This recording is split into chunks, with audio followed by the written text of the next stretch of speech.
Swedish battle, we had no idea what to expect because we had never heard Shazam or Nils in English ever.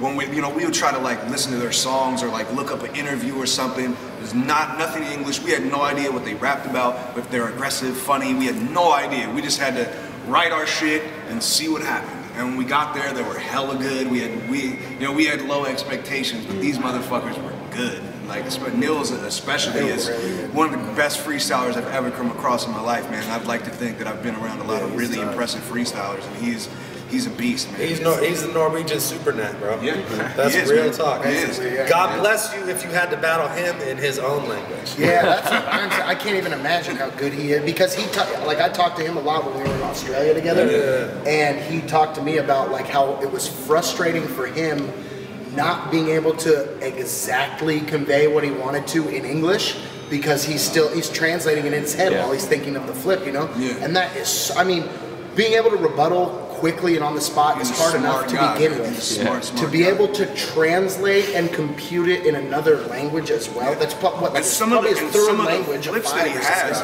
are just crazy. Like I remember, Disaster, he's one of the best rebuttal cats you could have in this battle shit right now. And when we were out there standing next to each other during that battle, just the flips that Nils was hitting us with, like we were just looking at each other. He flipped really just do that in King of the Dot against Roan. Roan flipped something on him, and then he re-flipped it on him, and that was the first time anyone has baited Roan into baited Roan into rebuttaling him so that he could outdo him. In like the third or fourth language that he speaks. Yeah, it's incredible. But you know what? Swedish fans like dick jokes. They like big sweeping dick jokes. I know that for a fact, and that's why I do so well over here. God bless, the football jokes God bless here. All of you. The football jokes in Europe. Every soccer line that ever comes out, that like Diz, when we came out here and did London and Manchester and Sweden, Diz had a crazy soccer bar for every fucking battle, and I had no idea what any of them meant. But every time he dropped the soccer bar, it was like the loudest reaction of the night. It was like, man.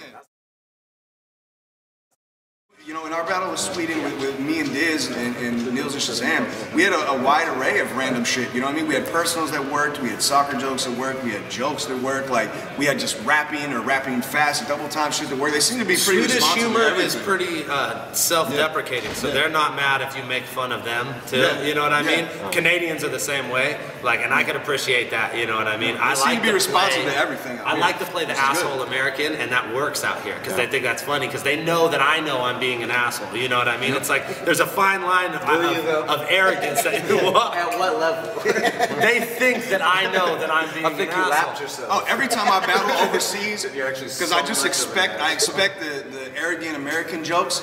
I feel like you have to embrace that shit. Like every time I'm over here, I'm eating triple cheeseburgers, stealing your oil, and measuring in inches. Fuck you, you know what I mean? Like if that's how you're gonna paint me, then I'm gonna bring it right in your face. You know what I mean? You gotta learn to embrace that shit, man.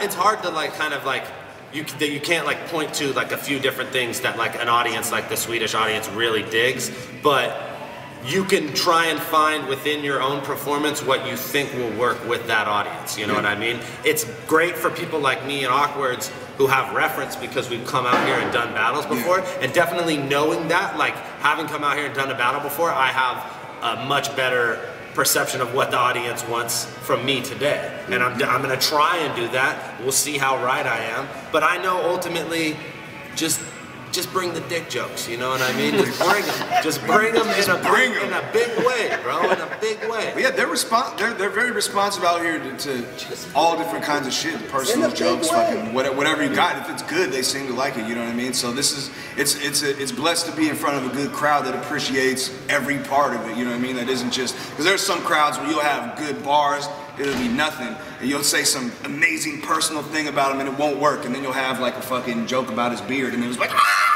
Would you believe the Swedish audience is neutral? Believe it. Yeah. They're a pretty neutral audience. It seems like it.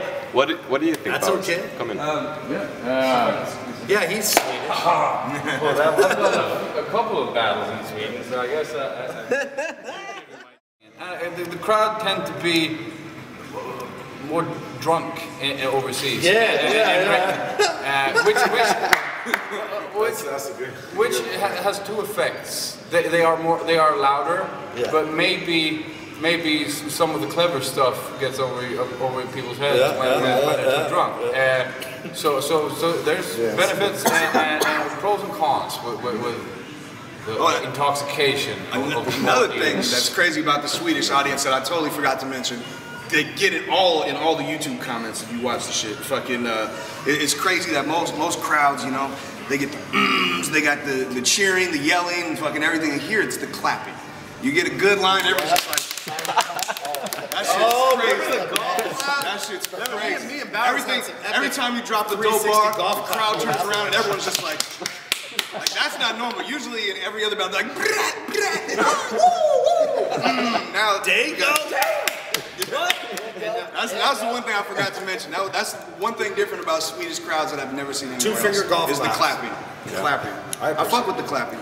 Yeah, it depends where you go. I would agree. I would say a Bay Area crowd is, but it's pretty similar to Toronto, and they're both very educated battle crowds. They understand. They want to hear historical lines about what you know. They want to hear you flip past references and bring up all. New York wants to hear balls. Yeah, they want to go. Yeah, they want to hear you. They want to go. Your best bet in New York is to make sure that people think that you can beat up your opponent. And you'll get over just fine, man. Hey, this was I never knew about that shit, right? What? About this is still like somebody hit me up. They're like your new video or something. But like when I was like, this will hit, bro. Hey, your new video. And I'm like, what the hell? Like, is this the right contact? Because but it depends on that should definitely be a female. Toronto, they like their dick jokes in Toronto too. They're a big sweeping dick joke audience.